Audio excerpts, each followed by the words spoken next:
How you doing, Mr. President? Hi, Kelly. One of the many great things you did in your first term was put America first. One of the many great things you did. That isn't the case in the last few years, which is evident with the unnecessary billions of dollars in foreign aid we have given specifically to Ukraine.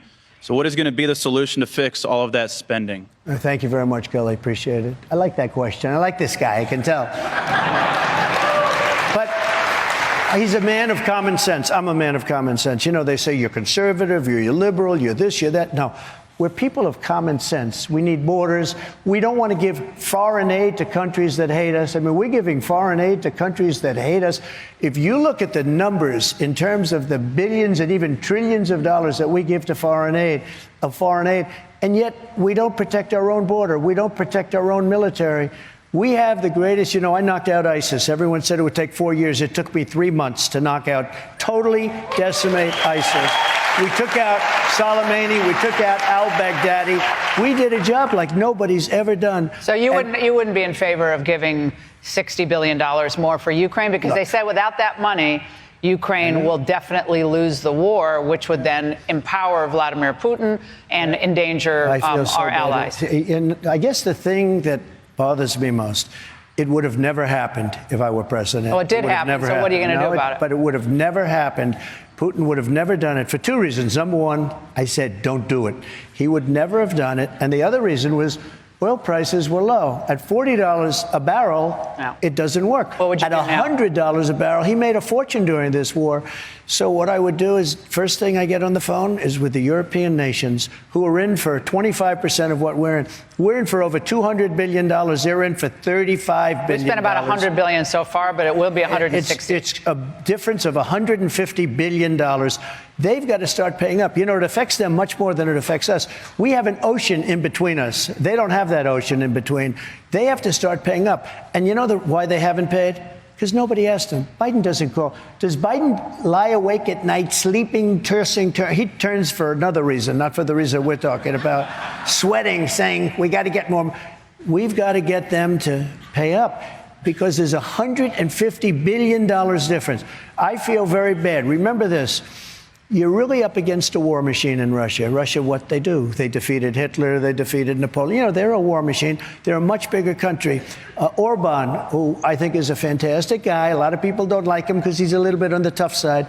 He is the prime minister of Hungary. And he said, and he came out very strongly, they asked him, what's going on? The whole world is collapsing.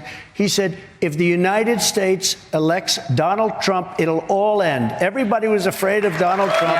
It'll all end. And I believe that's true. Nancy, your good friend, your very good friend, Nancy Pelosi, was on MSNBC earlier today with your other good friends, accusing you of something which took my breath away. Watch. What does he have on Donald Trump that he have to constantly be catering to Putin, telling Putin, go into these countries, NATO countries? I think it's probably financial. Your response, he said you're going to abandon NATO and Putin has something on you. So I know the real Nancy Pelosi. She's highly overrated. Let me just tell you about Nancy. I went in. It's all sound bites. You know, with them, it's all misinformation. Everything is dis and mis. A little difference. Dis and misinformation.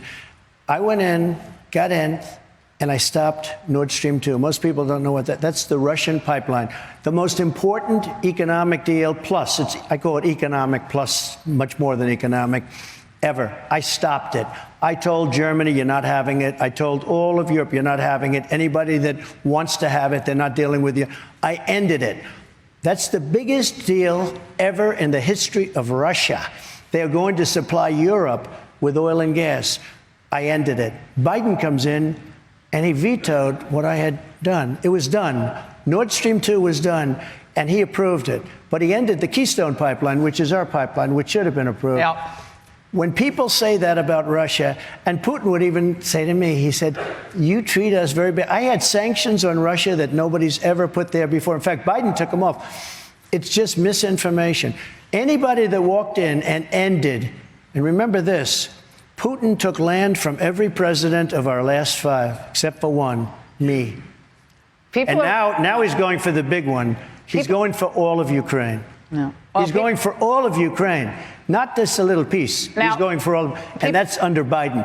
People around the world are expressing outrage over the death of Alexei Navalny, of course, in a horrific Russian prison.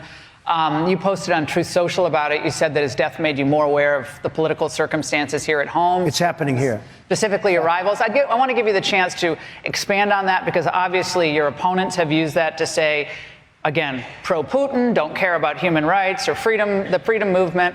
And so what does that mean when you said it made you more aware of your circumstances here? Navalny is a very sad situation, and he's very brave. He was a very brave guy because he went back. He could have stayed away. And frankly, probably would have been a lot better off staying away and talking from outside of the country as opposed to having to go back in, because people thought that could happen, and it did happen. And it's a horrible thing. But it's happening in our country, too. We are turning into a communist country in many ways. And if you look at it, I'm the leading candidate. I got indicted. I never heard of being indicted before. I got indicted 4 times. I have 8 or 9 trials, all because of the fact that and you know this, all because of the fact that I'm in politics. They indicted me on things that are so ridiculous. Fanny in Atlanta.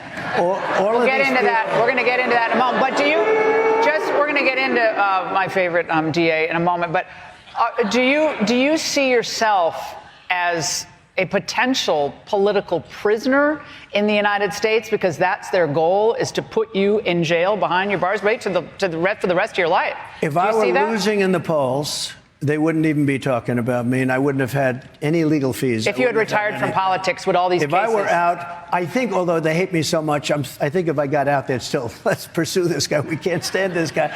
Look, I won an election that wasn't supposed to be winnable. I then did much better the second time. I won't get into it, but I did because of Fox. But I did a much better job the second time. We got millions and millions of more votes the second time. And now we're doing much better than we did the second time and the first time, almost put together. Are you a potential political prisoner, sir? Well, I think because of the fact that I'm doing so well, that I'm beating Biden at a level that they've never seen before. This is not supposed to happen. You know, it's much easier for a Democrat to run. Much easier than All right, we're going to take a quick. They're trying to damage me so they can win another election. They want to do you ever just say to yourself, you know, I'm done? This is what they. Why? A lot of people would have said, I'm out. Why are you staying in this? I can't, because I want to make America great again. It's not great right now, and we can do that. We can do